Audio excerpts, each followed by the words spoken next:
Bismillahirrahmanirrahim. Sahabat jejak sunnah, simak video ini sampai akhir biar tidak gagal paham dan sesat. Jangan lupa like, share, komen, dan subscribe. Tabarakallah. Bumi tempat kita berpijak usianya sudah miliaran tahun sebelum akhirnya ditinggali manusia pertama, yakni Nabi Adam. Bumi, menurut ahli tafsir, sudah ditinggali oleh beberapa makhluk. Menurut ahli tafsir, pada saat bumi berumur 8.000 tahun, keadaannya masih kosong. Di sini sudah terdapat biji sawi putih. Kemudian Allah Subhanahu wa Ta'ala menciptakan seekor unggas yang bernama Tabirun Nasar. Allah berfirman kepadanya, "Hai unggas Tabirun Nasar, makanlah olehmu biji sawi itu. Apabila habis biji sawi itu, engkau akan kumatikan." Sang unggas pun memakan biji-bijian itu. Namun, cara memakannya diatur. Pertama, sehari 1 biji yang dimakan. Setelah semakin berkurang, maka kini dimakannya hanya 1 biji sebulan. Biji sawi itu semakin berkurang saja. Oleh karena begitu takutnya terhadap kematian, maka sang unggas hanya memakan 1 biji dalam setahun. Namun, akhirnya habislah biji-biji sawi itu. Tabirun Nasar pun akhirnya mati. Setelah kematian tersebut, Allah Subhanahu wa Ta'ala menciptakan makhluk lain sebagai penghuni bumi, yaitu 70 orang laki-laki. Namun, tidak semuanya langsung diciptakan, melainkan satu persatu Allah menciptakannya. Apabila seorang meninggal, maka langsung diciptakan yang lain. Masing-masing dari mereka berumur 70.000 tahun. Konon, setahun pada masa itu sama dengan 1000 tahun pada masa sekarang. Tatkala telah mati 70 lelaki itu, kemudian Allah ciptakan jin. Allah berfirman, "Dan Dia menciptakan jin dari nyala api." Quran, Surat Ar-Rahman, ayat 15. Sebagian dari jin-jin itu, ada yang berkaki 4, berkaki 2, dan ada yang terbang. Kemudian, Allah mengutus salah seorang di antara mereka yang bernama Yusuf untuk memberikan pengajaran ilmu dan syariat agama. Namun, jin-jin itu banyak yang mendustakan ajaran-ajaran tersebut yang menyebabkan Allah mematikan semuanya. Penghuni bumi berikutnya adalah suatu makhluk yang berpasangan. Rupanya seperti binatang, keluar dari dalam neraka. Binatang itu pun beranak, dan anaknya dinamakan Azazil. Setelah cukup besar, Azazil mulai melakukan peribadatan kepada Allah Subhanahu wa Ta'ala 1000 tahun lamanya. Setelah itu, Allah Subhanahu wa Ta'ala mengangkatnya ke langit pertama.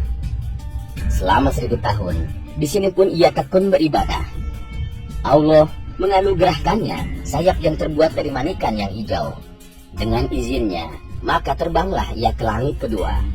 1000 tahun lamanya pula ia beribadah. Demikianlah, pada tiap-tiap lapisan langit, ia beribadah selama 1000 tahun lamanya, hingga ke lapisan langit ke-7. Sementara itu, di bumi, saat itu sudah ada penghuni lainnya, yaitu dari bangsa jin yang bernama Jannah. Menurut ahli tafsir, 18.000 tahun mendiami bumi, mereka kemudian menjadi sombong dan kufur. Allah Subhanahu wa Ta'ala mematikan Jannah, sebagai gantinya adalah yang bernama Banunal Jannah. Ia mendiami bumi selama 18.000 tahun lamanya. Ia juga dimatikan oleh Allah Subhanahu wa Ta'ala. Sementara itu, di atas langit, Azazil bersama para malaikat masih khusyuk beribadah. Azazil menjadi penghulu para malaikat selama 7.000 tahun lamanya dalam beribadah. Hingga pada suatu waktu, Azazil mengajukan suatu permohonan kepada Allah Subhanahu wa Ta'ala.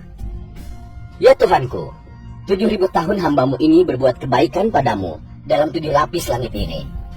Jikalau dianugerahkan olehmu, hambamu mohon hendak turun ke bawah langit ke-6, berbuat kebaikan kepadamu." Allah Subhanahu wa Ta'ala mengabulkannya. Turunlah Azazil atau iblis itu bersama 700 malaikat pengiringnya ke langit ke-6. Setelah merasa cukup, ia pun memohon izin lagi kepada Allah Subhanahu wa Ta'ala agar diturunkan ke langit ke-5. Di langit ke-5 pun, ia memohon diturunkan ke langit yang di bawahnya. Dan demikian seterusnya, hingga sampai mereka ke langit dunia. Di langit dunia, Azazil atau iblis mengajukan suatu permohonan pula. "Ya Tuhanku, hambamu hendak memohon turun ke bumi dengan para malaikat, bahwasanya hambamu hendak beribadah kepadamu di bumi itu. Ya Tuhanku, betapa Badanul Jannah telah banyak berbuat kerusakan di muka bumi. Anugerahkanlah atas hambamu ini bersama para malaikat berbuat kebaikan ke hadiratmu di muka bumi itu. Allah Subhanahu wa Ta'ala pun mengabulkan permohonan Azazil itu. Diturunkanlah ia bersama 700 malaikat yang mengiringnya untuk beribadah di muka bumi. Setelah sebelumnya Banul Jannah dimatikan karena banyak berbuat kerusakan. Setelah 8.000 tahun lamanya beribadah, iblis mencoba mengemukakan ungkapan hatinya bahwa di muka bumi inilah ia begitu betahnya dan tidak ada tempat lain yang membuatnya demikian betah, dan memohon agar selamanya ia berada di muka bumi untuk berbakti kepada Allah Subhanahu wa Ta'ala. Sampai pada satu waktu Allah berkehendak menurunkan suatu keterangan kepada Azazil. Allah Subhanahu wa Ta'ala berfirman dalam Quran surat Al-Baqarah ayat 30.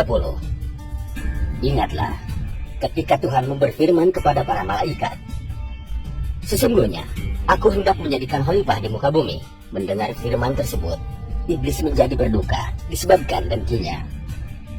Mereka, yaitu para malaikat, pun bertanya kepada Allah mengenai siapa yang akan menjadi khalifah itu. Adam namanya, jawab Allah Subhanahu wa Ta'ala. Mereka berkata, mengapa engkau hendak menjadikan khalifah di bumi itu orang yang akan membuat kerusakan padanya dan menumpahkan darah, padahal kami senantiasa bertasbih dengan memuji engkau dan mensucikan engkau.